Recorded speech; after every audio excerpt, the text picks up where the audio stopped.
Chapter 4. Between Lessons. 2 days after the incident at the temple, Wei Chen sat in the yard behind his house, practicing. The task was simple: extend a shadow, hold it, release it, repeat. Simple didn't mean easy. He'd been at it since morning. His mother had brought him rice and vegetables at midday, watched him work for a few minutes in silence, then gone back inside without comment. His father was in the workshop. The pottery wheel's rhythm had become background noise, steady and unchanging. Wei Chen focused on the shadow cast by the wooden fence, reached for his magic, pulled gently. The shadow stretched, 2 inches, 4, 6. He held it there, breathing slowly, maintaining focus. 10 seconds, 20, 30. Then he let go. The shadow snapped back. Progress. "You're getting better." Wei Chen didn't jump this time. He'd heard Lin Xiu approaching. Her footsteps weren't exactly quiet. She sat down beside him, cross-legged, inspecting his work like a craftsman evaluating pottery. "Last time the shadow went crazy. Now it's just stretchy." "That's the idea." "Boring, though." Wei Chen glanced at her. "Boring is safe. Safe means I don't accidentally terrify everyone again." "Fair." Lin Xiu picked out a loose thread on her sleeve. "So, what happens if you want to terrify someone? Can you do that on purpose?" "Probably." Elderson said darkness responds to emotion. Fear makes it stronger. "So, if you got angry, you could make bigger shadows? Or lose control and hurt someone?" Lin Xiu nodded thoughtfully. "That's why everyone's scared of you. Not because you're mean, because you're dangerous, and they don't know if you can control it." Wei Chen hadn't thought of it that way, but she was right. "Can you show me something cool?" Lin Xiu asked suddenly. "Like what?" "I don't know, make a shadow move, or turn into a shape? Anything that's not just stretching." Wei Chen hesitated. Elder Sen had said to practice small, controlled manipulations. Nothing aggressive, nothing showy. But Lin Xiu was looking at him with genuine curiosity, not fear. And part of him wanted to see what he could do. "All right, but if this goes wrong, run." "Deal." Wei Chen stood and walked to the center of the yard, where the afternoon sun cast his shadow long and dark across the dirt. He closed his eyes, reached for the magic. This time, instead of extending the shadow outward, he tried to shape it, change its form. The magic responded, flowing down through his body and into the ground. His shadow rippled like water. Slowly, carefully, Wei Chen willed it to twist, to coil, to rise. His shadow lifted off the ground. Not much, just a few inches, like a snake rearing its head, but it moved, independent of his body, swaying slightly in the still air. Lin Xiu gasped, "That's amazing!" Wei Chen opened his eyes. His shadow snake writhed for another moment, then collapsed back to the ground, resuming its normal shape. His hands were shaking. His chest felt cold and hollow. But he'd done it. Controlled manipulation. No panic. No explosion of darkness. "Can you make it bite something?" Lin Xiu asked. "I don't know. Maybe." Wei Chen sat down heavily. "But I'm tired. Magic drains something. Not just energy." "Your soul?" "I don't think I have one of those yet. I'm 5. Lin Xiu laughed. "Fair point." They sat in comfortable silence for a while. The sun moved lower, shadows growing longer. "Why aren't you afraid of me?" Wei Chen asked finally. Lin Xiu shrugged. "Why would I be? Everyone else is. Even the other mages at the temple look at me like I'm going to curse them. That's because they're idiots." Lin Xiu pulled her knees to her chest. "You're not scary. You're just different. And people don't like different. You're different too. Your father's dead. Your family's poor. People probably look down on you." "They do." Lin Xiu's voice was matter-of-fact. "But I don't care. Looking down doesn't change anything. I'm still here, still alive, still better than half the brats in this town." Wei Chen smiled. "You're weird," says the shadow mage. His mother called from inside, "Wei Chen, Lin Xiu, dinner." Lin Xiu perked up. "Your mom's cooking?" "Probably." "I'm staying." They went inside. Lin Mei had set out rice, steamed vegetables, and a small portion of salted fish. more than usual, clearly prepared for a guest. Chenbo joined them, wiping clay dust from his hands. He nodded to Lin Xiu. "Your mother know you're here?" "She's at the market until dark. Won't even notice I'm gone." Chenbo didn't press. He served himself and ate in his usual quiet manner. The meal was simple but warm. For the first time since the ceremony, Wei Chen felt almost normal. After Lin Xiu left, Wei Chen helped his mother clean the dishes. "She's a good friend," Lin Mei said. "She's the only friend." "Then treasure that. People who stand by you when others won't are rare." Wei Chen nodded. But something about the statement bothered him. Stand by you when others won't. The assumption being that people wouldn't stand by him, that isolation was inevitable.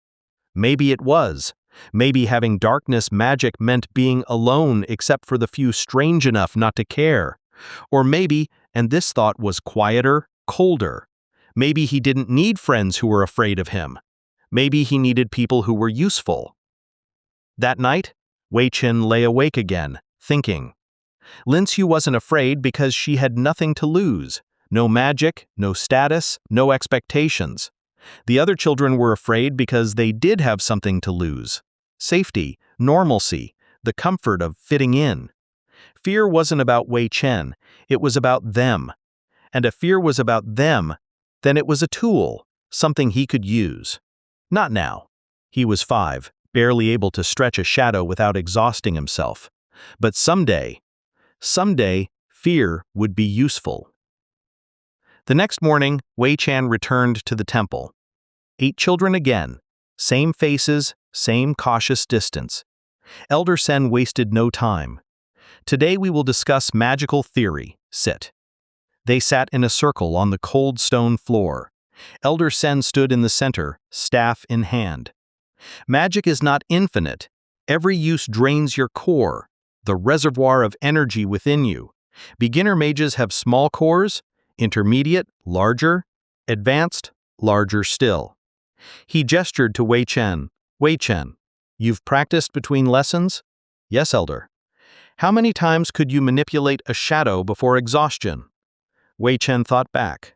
"Maybe, about 8 or 9 times, small manipulations." "And you?" Elder Sen pointed to Yun Hao. 15 or 20 times, Elder." Elder Sen nodded. "This demonstrates the difference between raw power and trained control.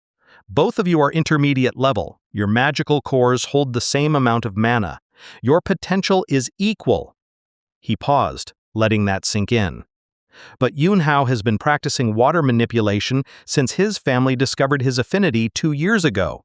He's learned efficiency, precision. His control is apprentice level. Wei Chen's is still novice." The old mage's gaze settled on Wei Chen. "You are not weaker than Yun Hao. You are less experienced. This gap can be closed through practice and discipline. In fact, with enough dedication, you could surpass him in practical application." Wei Chen felt something shift in his chest. Not resentment, not jealousy. Challenge accepted. The lesson continued. Theory about elemental specializations. "Water excels at adaptation and endurance," Elder Shen explained. "Fire excels at overwhelming force, earth at defense, air at mobility, light at support and purification, darkness at unpredictability and control." He tapped his staff against the stone.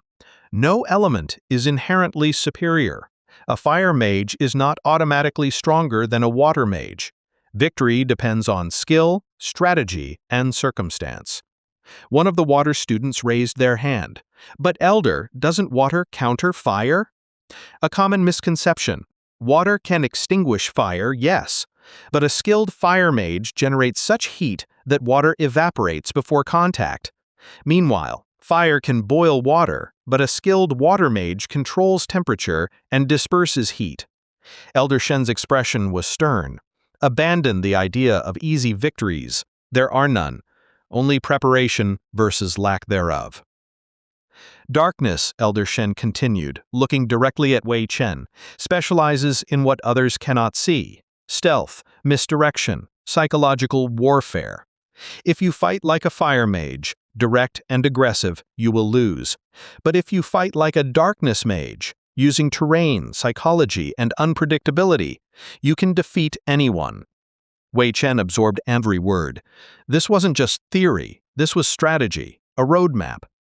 Each element has optimal fighting styles, Elder Shen said. Water flows around obstacles. Fire crashes through them. Earth endures them. Air avoids them. Light purifies them. Darkness becomes them. He swept his gaze across all the students. Learn your element's nature, master it, and never assume your opponent's element determines the outcome. Only skill does. When the lesson ended, Wei Chen lingered. The other children left quickly, as always, except Yun Hao. The boy approached slowly, hands clasped behind his back. Wei Chen. Yun Hao. Awkward silence. You've improved, Yun Hao said finally. Your control, it's better than 3 days ago. Thanks. Elder Shen is right, power isn't everything. My father says the same thing. He always tells me, a sharp mind cuts deeper than a sharp blade. Wei Chen studied him. Yun Hao looked uncomfortable, like he was forcing himself to have this conversation, but he was trying. That meant something. Why are you talking to me? Wei Chen asked. Because everyone else is being stupid, Yun Hao shrugged. You're not evil, you're just different. And Elder Shen says we should learn from each other, not avoid each other. He straightened slightly, and Wei Chen caught a glimpse of pride there. Not arrogance exactly, just confidence in his own position. You believe him? I believe strength respects strength. You have intermediate darkness. I have intermediate water. We're equals in potential. The element doesn't matter. What matters is how we use it. There was something calculated about the way he said it, like he was establishing a relationship on his terms, generous, but from a position of superiority. The young noble extending respect to the commoner, elevating both of them in the process. Wei Chen should have resented it, should have seen the subtle positioning, but he didn't, because Young Hao was the first person besides Lian Shu to treat him like an equal, to acknowledge his potential without fear. And that was valuable. All right, Wei Chen said. Equals. Young Hao nodded once, seemingly satisfied with the exchange. Good, then I'll see you at the next lesson. He left with his usual composed stride, back straight, steps measured. The walk of someone raised to expect respect. Wei Chen stood alone in the empty temple, thinking. Yun Hao had just done something clever. He'd raised Wei Chen up while simultaneously establishing himself as the one doing the raising, the benefactor, the one with the authority to grant recognition. It should have bothered Wei Chen. It probably would have, if he were older, more experienced. But right now, at 5 years old, isolated and feared by nearly everyone, he was just grateful someone saw him as more than a threat. Thank you, Yun Hao. Even if it was self-serving, even if it fed Yun Hao's pride as much as it helped Wei Chen. Sometimes Wei Chen thought the reason behind kindness mattered less than the kindness itself.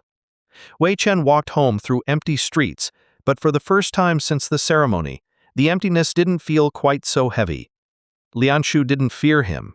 Yun Hao respected him. 2 people out of thousands. But it was a start. And maybe respect, Wei Chen suspected, was far more valuable than fear. At least for now.